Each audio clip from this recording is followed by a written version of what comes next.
Hello, students. I just want to make a brief announcement here in response to your contributions to the discussion question, whether you agreed with Lupton and Miller that McLuhan had no significant impact on sort of print journalism because the world of print publication is so conservative, or if you thought they had actually a substantial impact. It turns out you're pretty evenly divided. About half of you said no big impact, and the other half said, no, I think they've had a big impact. And it really came down to what sort of publications you yourself were reading.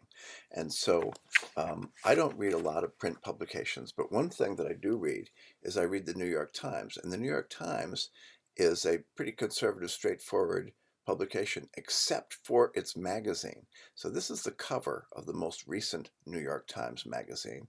And just by looking at it, you could say, okay, that's a kind of a dramatic layout. It's doing some interesting things that, again, it's pretty legible, but that's sort of not the kind of layout or design that Goodhart was advocating. And then the whole magazine has just one example after another, but there's one that's particularly striking, and I have to move back here to show it to you. And so this then is the wrapper. And if you look at it, the stuff on the left page, the page which is on the left side of this screen here, is going from left to right. And then there's this picture of the wrapper, but that picture is obscuring a mirror image of what was on the left page, but it's on the right page, is backwards, and is therefore not easily legible.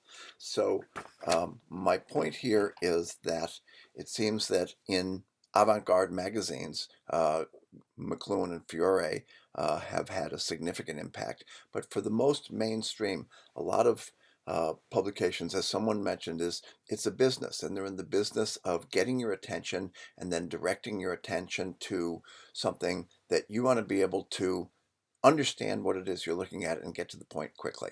So there are some genres of art and communication which are intentionally challenging. They're going to kind of make it difficult for you. This happens in music, it happens in visual art, it happens in theater, it happens in dance, and it also happens in print publication.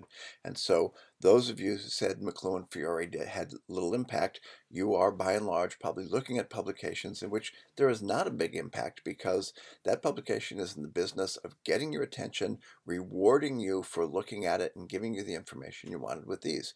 And another publication could be saying, no, we're going to challenge you to try and figure out what's going on. And that might give you both aesthetic and intellectual satisfaction if you do succeed in figuring out what is going on in the publication. So I just wanted to add this as a response to the contributions that you made. Thanks.